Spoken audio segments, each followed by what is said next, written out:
We called them fallen angels. They were strung up by their ankles and suspended from trees.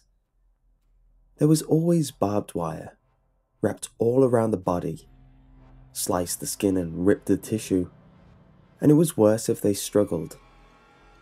Ideally, they would die of dehydration, but this mercy was extended to only a very fortunate few. Most of the time, they would dangle from the branches for hours as the barbs tore their flesh and the pressures built in their heads.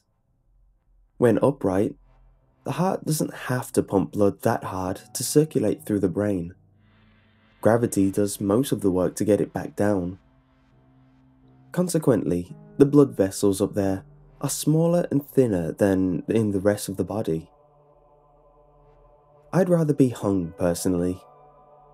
I would much prefer the struggling for breath and kicking the air and the white-hot agony of my vertebrae coming apart than waiting for the blood to pool in my head, clot, and eventually burst the veins and feel the warm, sticky liquid drip out of my eyes, nose, mouth, and ears. A noose would be kinder, and suffocation gentler. "There's something in there," my brother would tell me from the porch, pointing his cigarette towards the trees. "It watches people, then strings up the ones it doesn't like." As paranoid as he was, I agreed with him. He spent a lot of time on that porch. I don't let him smoke in the house. He sat out there, cigarette in one hand, gun in the other, just watching the woods and waiting for something to come out. One night, I heard him yelling, frantically, trying to get my attention. Gunshot after gunshot exploded through the air and intermingled with his crazy screaming. I ran out onto the porch to find my brother in a panic that was slowly turning to rage. "Guns don't do squat," he said. "I saw them. Their eyes were just peering out of the trees, watching me. They almost glowed." He emphatically pointed to the woods behind our house, trying to show me the eyes that weren't there. "There's no reason to wake up the whole neighborhood." My brother had this habit of keeping his cigarette between his teeth when he talked. It didn't matter how important what he said was. I could only see the glowing end of a cigarette bobbing up and down as the words fell out. It was infuriating, and it was one of those trivial things that finds its way under your skin and stays there, tapping at the inside of your skull. I had expressed my displeasure several times, but he didn't seem to care much. I must have been giving him a look this time, because he yanked the cigarette out of his mouth and let it limply dangle in his fingers. "I will not be strung up in those woods." He spit his final words at me before stomping out his remaining half cigarette and storming inside. I wasn't worried that the neighbors would call the police. They knew my brother, and they knew the woods. It was amazing the things you could get away with in this town. Everyone here was afraid, but more than that, they were constantly on edge, as if their whole body seethed with anticipation. The paranoia that was so ingrained into these people could only be born out of desperation. It seemed that they had tried everything: guns, knives, brute force. Hell, one time somebody tried to light the whole forest on fire. The kids played in the street, or, preferably, if they had friends from the next subdivision, in the backyards the next neighborhood over. When they grabbed their flashlights in the middle of the night, they would tell stories about the woods. They would never talk about Bloody Mary or Slender Man, because in Fairdale, the real horror lived 10 feet behind their homes. I don't think anyone in that town had seen the creatures in the woods, but we all knew what they looked like The descriptions were spread in passing whispers and hushed voices, out of fear that they were listening.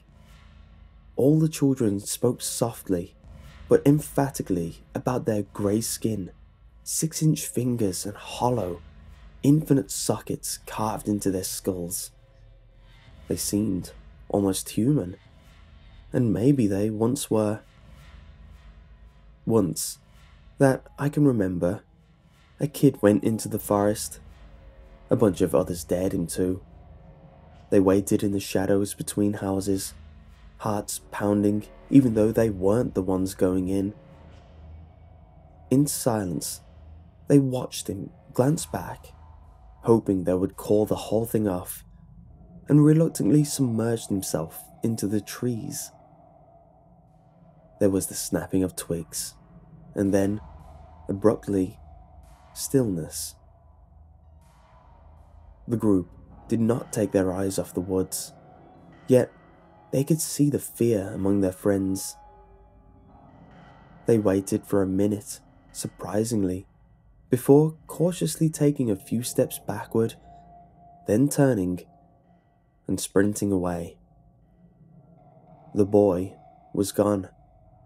The very next day, a group of police officers, most of whom resigned that same day, were sent in after him.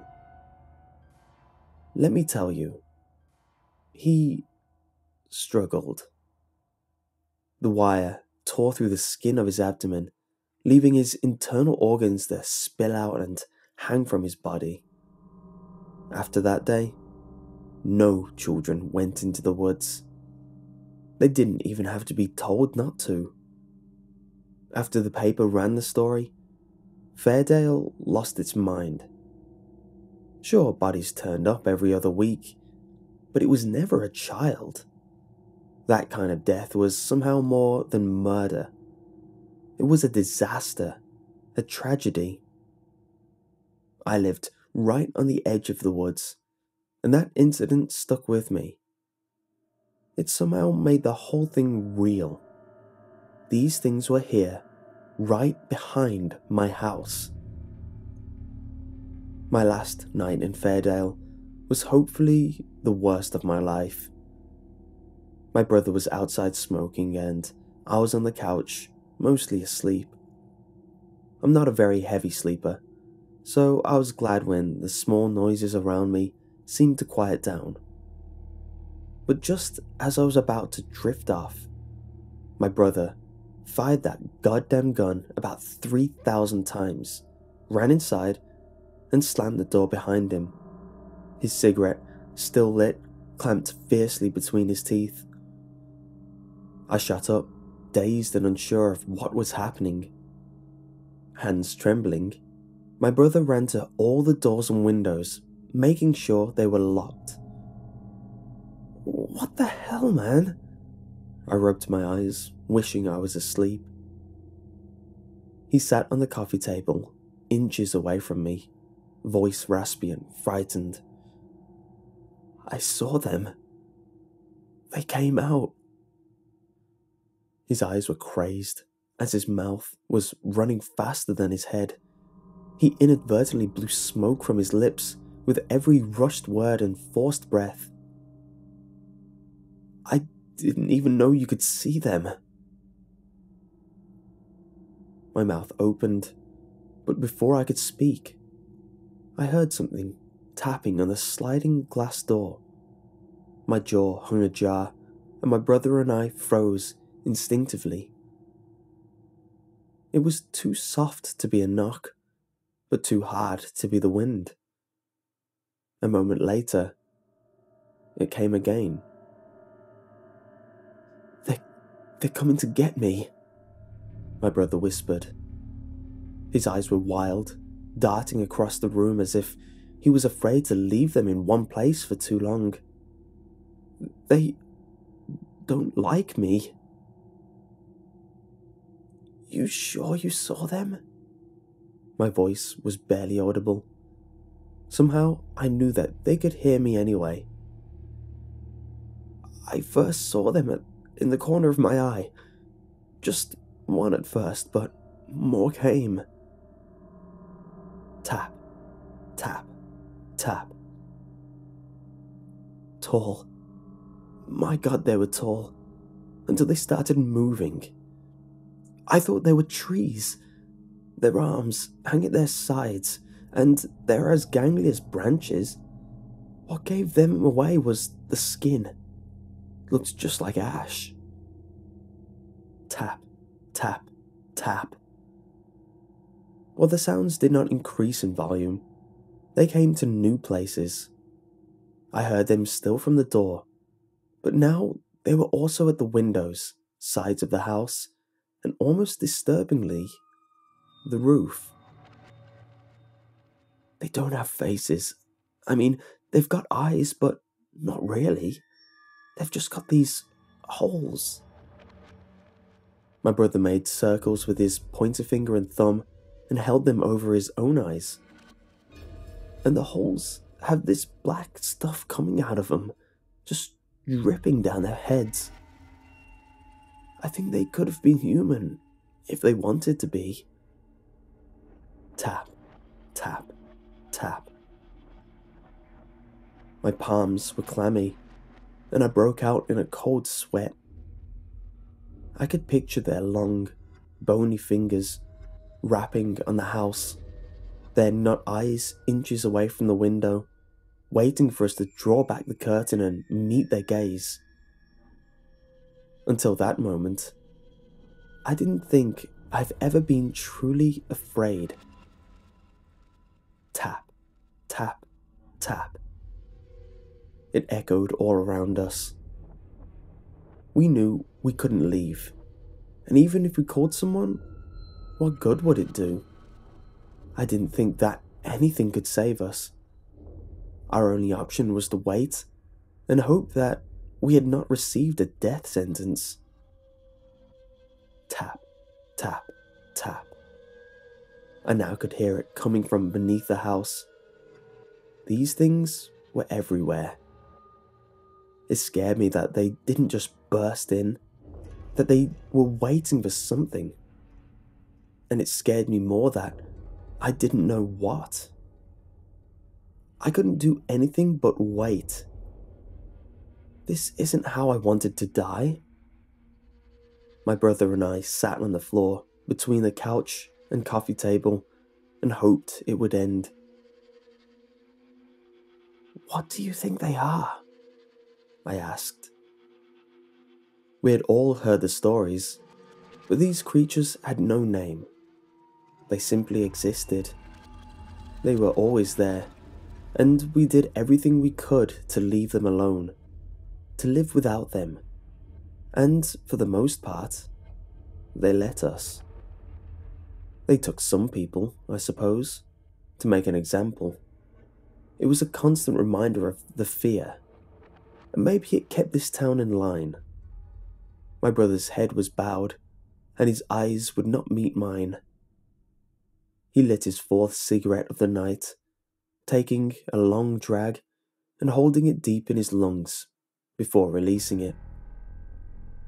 With his eyes still fixed at the floor, he said the only words that have ever struck real fear into my core. "Jimmy, I think they're God." I could only hear the tapping and feel them staring into me from all directions. Despite the emptiness of the house, we knew that they were, in some way, both inside and outside. I forced my eyes shut, and in the darkness, I was only able to picture their elongated limbs hanging at their sides, their shoulders hunched to fit under our low ceilings. God, I could feel the inky ooze dripping onto my hair. I refused to open my eyes because, if I did, they might have been there. If they remained closed, it was easier to pretend. Tap, tap, tap. My brother promised me that he would stay awake all night.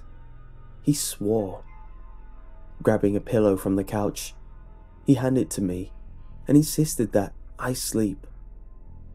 I argued, but I was so tired. Eventually, I did fall asleep, albeit against my will. Tap, tap, tap. It had to have been noon when I awoke. I was alone. I checked the whole house and even mustered up the nerve to step onto the porch. But I was alone.